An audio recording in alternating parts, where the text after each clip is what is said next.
Welcome to A Year of War and Peace. I'm your host, Brian E. Denton.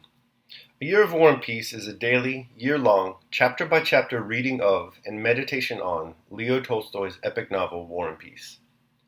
In these videos and podcasts, you'll be treated to a free reading of one chapter per day of the novel, plus a reflective essay I've written individually tailored to that day's chapter. These readings are offered for free, though if you'd like to support me, you can do so in one of three ways. First, you could purchase my ebook, A Year of War and Peace. It features the entire novel, plus all of my reflective essays, and it's only $2.99 on Amazon.com. You could also become a patron at patreon.com/Brian E. Denton. If you sign up there, you'll receive a sonnet once a month, plus a link to an ebook of my collected sonnets. Finally, if you like, you can make a one-time donation to my PayPal account. The email there is brianedenton@gmail.com. You can also use that email to contact me. I'd be happy to hear from you. Your support is greatly appreciated. Today's reading and reflection is on chapter 121. Chapter 121. Next day, Prince Andrew called at a few houses he had not visited before, and among them at the Rostovs, with whom he had renewed acquaintance at the ball. Apart from considerations of politeness which demanded this call, he wanted to see that original, eager girl who had left such a pleasant impression on his mind in her own home. Natasha was one of the first to meet him. She was wearing a dark blue house dress, in which Prince Andrew thought her even prettier than in her ball dress. She and all the Rostov family welcomed him as an old friend, simply and cordially. The whole family, who had formerly judged severely, now seemed to him to consist of excellent, simple, and kindly people.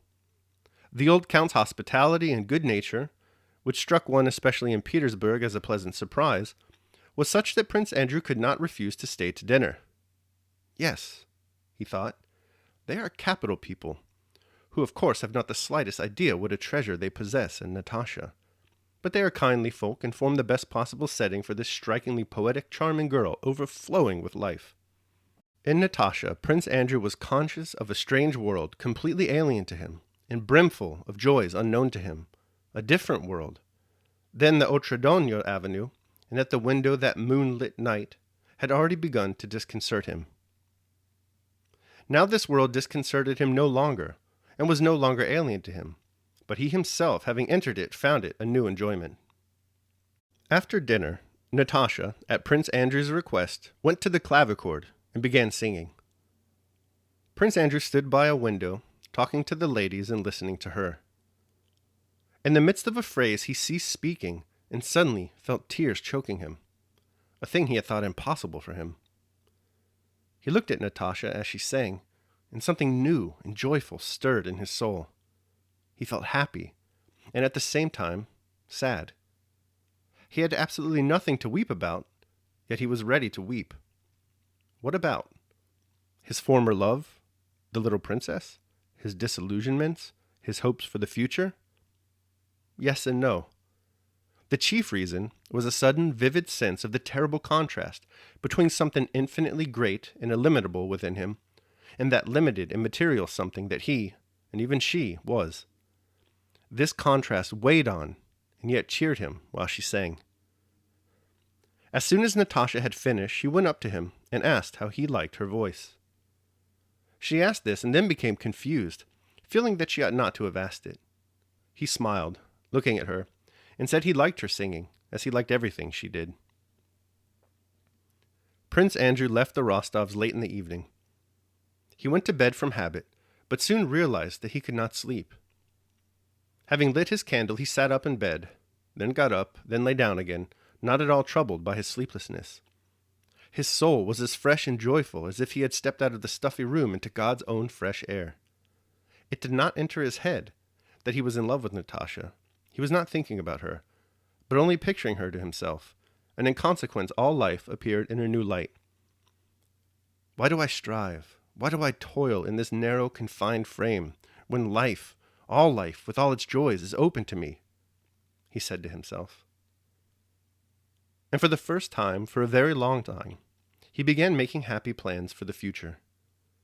He decided that he must attend to his son's education by finding a tutor and putting the boy in his charge. Then he ought to retire from the service and go abroad, and see England, Switzerland, and Italy. I must use my freedom while I feel so much strength and youth in me, he said to himself. Pierre was right when he said one must believe in the possibility of happiness in order to be happy, and now I do believe in it.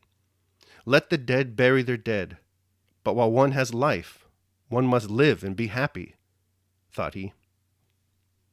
All right, that concludes my reading of chapter 121. I will now proceed to my reflection on the same. A Year of War and Peace, day 121. These new eyes and what they see. Today, Prince Andrew continues to look at the world with his new eyes. His new Natasha-improved eyes, that is. He even decides, just like we counseled yesterday, to become a little more social. He achieved this by visiting some Petersburg houses he hasn't yet called upon. Naturally, no coincidence I'm sure, one of the stops he makes is at the Rostov house. His new eyes afford him an entirely new vision of that family.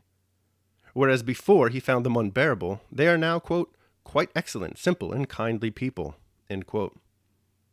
Where everyone else sees a credit risk, Prince Andrew finds great hospitality and a good nature in Count Rostov. Everything goes so well that he readily accepts a dinner invitation from the family.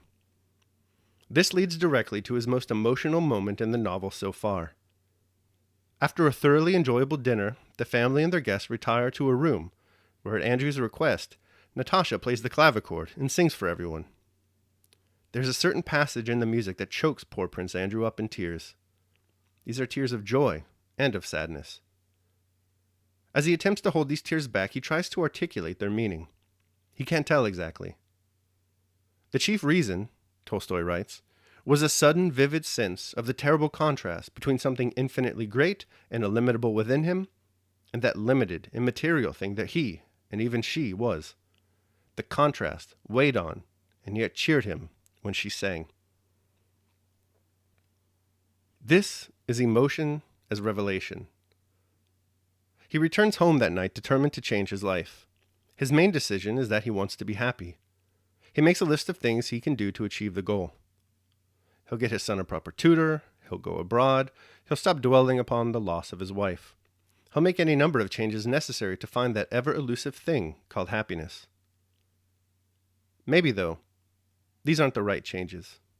Most of them, after all, only alter an external.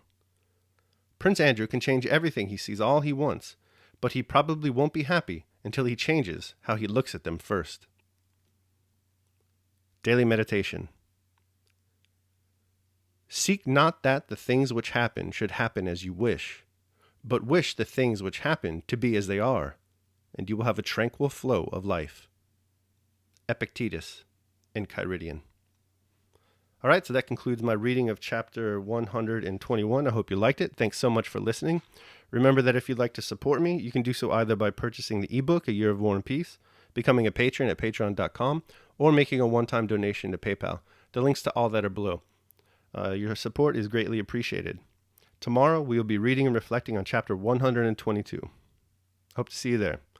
Until then, take care of yourselves and others.